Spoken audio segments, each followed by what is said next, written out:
How did you define the values for your life? I'm your host, Tiffany Souter, and this is Scared Confident. Values. I've gotten lots of questions about values, so we're going to take the next 4 weeks and answer questions about values. Starting with, how do I define the values for my life? For me, it's more about decoding my behavior. I know some people are like real vision boardy, write this all out, and really are very explicit about like posting them in their place and space. And I think that's awesome. It's just not always the way that I work. What I have found in my life, and I did write them out, but as it relates to values, is it's really about interrogating where are the moments that you feel like you showed up in the way that you're really proud of, and where are the reflecting on those moments where you showed up in a way that you're really disappointed in yourself. Like, that's not who I want to be. And that's, to me, how I've kind of like picked up and gathered my values in life. So maybe that feels retroactive and not proactive. I don't know. But again, that's just sort of how I feel like, yeah, that's who I want to be. I want to become more towards how I showed up in that story, and being really honest with myself when I really feel like I bailed and I had a chance to sort of show up in a big and confident way. And maybe I took the easy road. So that's how I've kind of collected and gathered values in my own life. So the first one is be vulnerable. I talk about this a lot. This podcast is obviously a sort of exercise in vulnerability. But what I have found is that whenever I had the courage to say the thing I really wanted to say, or to ask the question I really wanted to ask, like not the socially acceptable one that people like was maybe going to get a round of applause, but the one that my heart was really asking, 100% of the time, it was received in like a tenfold manner. Like, I got so much more out of that interaction. And I started to collect that reality through my life and commit to like, I'm just going to be vulnerable. It's fine if people make fun of me, but I'm going to learn faster if I can just say the thing I'm really asking about. So be vulnerable is number one. The second one is pursue family. I'm sure there will be other places to explore this, but this word pursue, pursuit of family, like this proactive, I'm choosing this, is not always my natural makeup. That feels a little bit embarrassing to say because I'm a mom and a wife and all these things, but I'm very independent. I'm very, I don't mind just doing my thing and getting all my stuff done. And sometimes family gets in the way of all of that. Again, just honesty.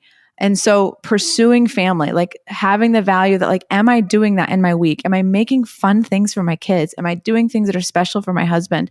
Am I calling my mom even when it's, not convenient? Am I pursuing relationship with family? Because a lot of wonderful people on this planet, but you're given one family.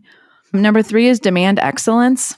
This one probably comes naturally to me, but if I do something like I want to be the best at it, probably somewhat feeds my ego and need to sort of be in center stage. But I really want to be great if I'm going to even try to do something. And so really demanding excellence of myself and surrounding myself with people where that's a natural part of their DNA. Number 4 is to stay scared. The people I found I most admire in life just continue to grow. Like, they're growing just as much at 75 as they were when they were 25. And I just think that's super rad. And to me, I know I'm growing and I know I'm uncomfortable when I'm just scared. When I'm like, oh my word, I have no idea what I'm doing. And I think it's wonderful. And so if I look back on a year or a long stretch of time and realize like I really didn't do anything to get outside my comfort zone, that's not good enough for me. I want to be able to keep trying, exploring new things. Number 5 is serve others. Our house almost always has somebody in it, and I love it. And so making sure that I'm doing that also with excellence and paying attention and scanning the, my little community and world for people who need me. And like, I love bringing people into our house. I love cooking food. I love just sort of being in community with other people. And so that sometimes is people actually in need, but sometimes it's just being aware of friends or people who are close to you that just need space to be comfortable and to be loved and to sort of, eat good food. I don't know. So serving others. And the last one is to love God. And this is really for me about serving something bigger than myself. As I've gotten older, you start to realize like there is a bigger purpose to all of this. Like there is someone orchestrating what's happening. Some of it we have control over, and some of it is happening sort of in spite of us. And so being sure that I'm always acknowledging that like my talents and my opportunities and the things that I sort of have ownership of, like, aren't mine. It's about serving something bigger than myself at the end of the day. So those are my 6 values. Whether you are one of those people who wrote them out, a long time ago, and you continue to gauge the success of how you're living your days and weeks and how you're showing up to those, or whether you're like me, sort of a collector of them as you start to understand, I showed up well like that and I want to do that again. I hope this has helped you learn a little bit about how I think about values and helped you explore in your own journey. This is so much more fun for me when I get to also hear how you guys are learning from this journey. So I would love it if you would text me your values, and also whether or not you are a collector like I am, or if you're more proactive in the way that you think about it.